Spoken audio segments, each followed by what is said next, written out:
حضور صلی اللہ علیہ وسلم بتلانا چاہتے ہیں کہ زمین پر ایسے گناہ ہوں گے، پورا مجمع بولو کہ زبان سے کیا نکل جائے گا؟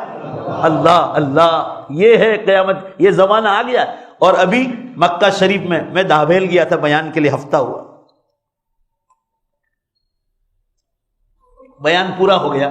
آخر میں 10 منٹ قیامت کی نشانیوں پر بول رہا تھا. ایک چٹھی آئی، چٹھی میں یہ لکھا تھا گجراتی میں کہ ہم لوگ ابھی عمرے میں سے آئے ہیں، وہاں حرم کے امام نے خطبے میں بیان دیا جمعے میں، پچھلے یہ مہینے کی بات، کہ اب دنیا کو مشکل سے 25-30 برس باقی ہے. تو میں نے چالو بیان میں پوچھا چٹھی کس نے بھیجی بھائی؟ تو کہا میں نے بھیجی. وہ آدمی کو کھڑا کیا، آپ عربی جانتے ہیں؟ کہا نہیں. تو میں نے کہا آپ کو کیسے معلوم ہو؟ تو عربی میں خطبہ ہوتا ہے. تو کہا ہمارے ٹور میں 5-6 عالم تھے فلاں دارالعلوم کے، ان کا نام بھی دیا. کہا وہ انہوں نے کہا، اور کہا تقریر میں آپ کو یاد کیا کہ وہ مولانا جو اکثر قیامت پر بولتے ہیں، کہا ان کی بات بالکل صحیح. حرم کے امام نے 25-30 برس کا، اور میں تو مسلمانوں کو کہہ رہا ہوں تقریباً 40-50 برس باقی. تو میں تو آپ کو اور زیادہ بتلا رہا ہوں، مگر جتنا کم مانو گے نا اتنی جنت کی تیاری ہوگی، اتنی جنت کی تیاری. 4 نشانیاں بڑی ہو گئی اور 6 باقی ہے. دھواں آئس لینڈ میں نکل گیا. جو لوگ دنیا کی معلومات رکھتے ہیں، 2010 میں آئس لینڈ میں دھواں نکلا تھا، 10 دن تک نکلا تھا. 100 لاکھ پیسنجر دنیا بھر کے ایئرپورٹ پر پھنس گئے تھے. اس وقت نیوز میں آیا تھا 70%، 70% دنیا کے ایئرپورٹ بند ہو گئے تھے. اور ایک ہوائی جہاز کمپنی کو روزانہ 10 دن تک $200 ملین کا نقصان تھا. یہ اخبار میں آیا تھا. اب کون سا دھواں نکل گیا آئس لینڈ میں 2010 میں، 14 اپریل سے 24 10 دن تک نہیں نکلا. آج تک کبھی ایسا دھواں نکلا نہیں. یہ پہلا قصہ. اور 3 بڑے زلزلے، پورب کا زلزلہ، پشچم کا زلزلہ، عربستان کا زلزلہ. پورب کا 2011 میں جاپان میں ہو گیا دھرتی کمپ، پشچم کا 2012 میں ترکی میں ہوا، اور عربستان کا زلزلہ 2013 میں عراق، ایران، یمن اور سعودیہ میں ہو گیا. 4 ہو گئے. اور 5ویں نشانی امت کے لیے سب سے خطرناک، سورج پشچم سے نکلے گا، اور زور سے بولو توبہ کا دروازہ بند ہو جائے. پھر کوئی یہ کہے گا نا اللہ میرے گناہ کو معاف کرنا ہے، نا ٹائم پورا ہو گیا. گاڑی پلیٹ فارم چھوڑ کے چلی گئی، اب ٹکٹ پھاڑ کے پھینک دو. ہوائی جہاز اڑ گیا، اب ٹکٹ پھاڑ کے پھینک دو، نان ریفنڈیبل، کچھ نہیں ہوگا. ابھی دیویہ بھاسکر میں تھا کہ سورج اور پشچم کی دشا کے بیچ میں، سائنس والوں کا بیان آیا تھا، سورج اور پشچم کی دشا کے بیچ میں بال کے برابر جگہ باقی رہی، صرف بال کے، یعنی ادھر سے ٹرن لے لیا. اب یہ کتنے برس لگتے ہیں سائنس والے کہنے، وہ تو خدا کو معلوم ہے.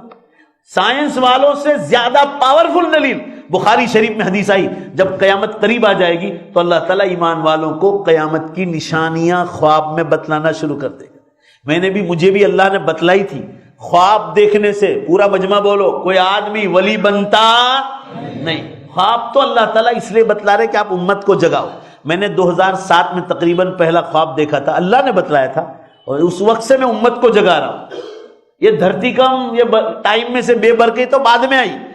جمعہ کی رات تھی، میں نے خواب دیکھا، اللہ گواہ ہے، سورج پورب سے نکلا، ادھر دھیمے دھیمے پشچم کی دشا میں ایسے جا کے چپک گیا. ابھی تو جو علماء دوسروں نے خواب دیکھ رہے ہیں نا، وہ تو دیکھ رہے ہیں سورج پشچم سے نکلتے دیکھا. آپ کے احمد آباد میں تقریباً 15 ایسے آدمی نے مجھے بتایا کہ ہم نے قیامت کی فلاں نشانی دیکھی. اللہ کو گواہ رکھ کے کہتا ہوں، بازار میں نہیں بیٹھا ہوں، مسجد میں بیٹھا ہوں. کیا یہ سب جھوٹے ہیں؟ حضور نے فرمایا کہ قیامت سے پہلے کہ مومن کا قیامت کے بارے میں ہر خواب سچا ہوتا. اور ابھی 1.5 برس پہلے میں نے دیکھا، اللہ میرا سن رہا ہے، آپ کو جگانے کے لیے کہہ رہا ہوں، دوبارہ کہہ رہا ہوں، خواب دیکھنے سے کوئی آدمی ولی نہیں بن جاتا. میں نے دیکھا آسمان جتنا بڑا دروازہ ہے، اور میں اکیلا نہیں دیکھتا ہے، بہت سارے لوگ دیکھ رہے ہیں. ایسے ایسے دھیمے دھیمے دونوں سائڈ سے وہ دروازہ بند ہو رہا ہے، اور اتنا ہی باقی، اتنا دیکھ لو آپ، اللہ کو گواہ، اتنا 1 فٹ کے برابر، اور بال کے برابر ایسے کھسک رہا ہے. میں دعا میں لگ گیا کہ اللہ میری بھی توبہ قبول فرما، اور امت کو بھی توبہ کی توفیق دیے. دروازہ بند ہونے والا ہے. تھوڑی دیر میں دعا پوری ہو گئی. کوئی آدمی کان میں آ کر کہہ رہا ہے، مولانا رات کا اندھیرا ہے اور یہ دروازے پر عربی میں لکھا ہے، میں عربی نہیں جانتا ہوں، آپ ذرا بتلا دو کیا لکھا ہے. میں نے دیکھا، اللہ گواہ، باب التوبہ، بڑے بڑے حروف سے لکھا تھا، باب التوبہ، اتنا باقی. اور یہی خواب انگلینڈ میں ایک دعوت و تبلیغ میں لگے ہوئے نوجوان نے مجھ سے بھی 1 برس پہلے دیکھا تھا. مولانا پیر محمد صاحب ذوالفقار صاحب نقشبندی نے حرم میں حتیم میں بیٹھ کر ان کے خلفاء سے کہا کہ اگر 25 سال مل گئے اس امت کو قیامت کے لیے تو بہت غنیمت. اللہ کے بندو جاگو، نشانیاں ظاہر ہو گئی. میں یہ نہیں کہہ رہا ہوں کہ فلاں تاریخ کو آ رہی. ہم لوگ جو غفلت کر رہے ہیں نا، کہ کبھی موقع مل گیا تو نماز پڑھ رہے ہیں، کبھی موقع مل گیا تو صدقہ کر رہے ہیں، دل میں آیا تو کسی کو زکوٰۃ کے 2500 روپے دے دیا. نہیں، ہر چیز کو دیکھو کہ اللہ اس کی پکڑ کرنے والا ہے. میں کس معاملے میں کمزور ہوں؟ معاملات میں کمزور ہوں، زبان میں کمزور ہوں، آنکھوں کی زینہ میں کمزور ہوں، میں زینہ کاری تو نہیں کر رہا ہوں، میرے معاملات کیسے ہیں، میری نمازوں کا حال کیسا ہے، میں تلاوت کرتا ہوں، میں ذکر اللہ کرتا ہوں، میں درود شریف پڑھتا ہوں، میں راتوں کو اٹھ کر روتا ہوں، میں اللہ کے دین کے لیے میں نے دعوت و تبلیغ میں کچھ حصہ دیا ہے، یا یہ دیکھیں میں اللہ والوں کے پاس بیٹھتا ہوں، میں کسی خانقاہی بزرگ سے بیٹھ ہوں جو اللہ سے قریب ہونے کے ذریعے. مسلمانوں، آپ نے جنت کا نظارہ ابھی دیکھا ہی نہیں قرآن حدیث کا. جنت تو ایسی جگہ ہے جہاں موت نہیں، جہاں بال سفید نہیں ہوگا. دیکھو میرے بھی اب دیکھو اب لال ہو رہے ہیں، 50 پر پہنچنے کی تیاری ہے. دیکھو میں لال لال کر رہا ہوں اندر. کیوں؟